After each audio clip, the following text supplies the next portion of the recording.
Hello everybody and welcome to AngieBTV, and today I'm going to show you how to grow your hair with rice water.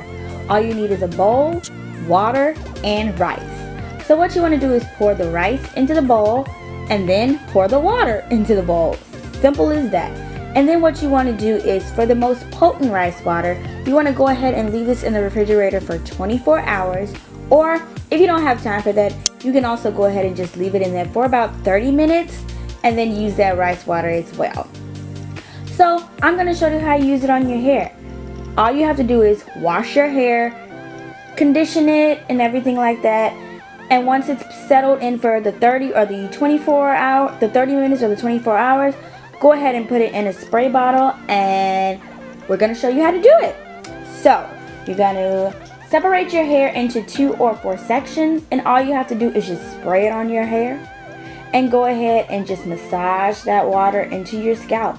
Spray and massage. Spray and massage. Spray and massage. Spray and massage. And once you're done with one section, go ahead and pin it up and then just do it on the next section like so.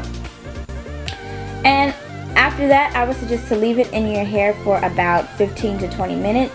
Rinse it out and then just continue with your normal regimen. And if you continue this every week, you will definitely see some growth in your hair, probably faster than it's been growing before. And that's it. Thanks guys for watching AngieBTV, and don't forget to subscribe. Bye.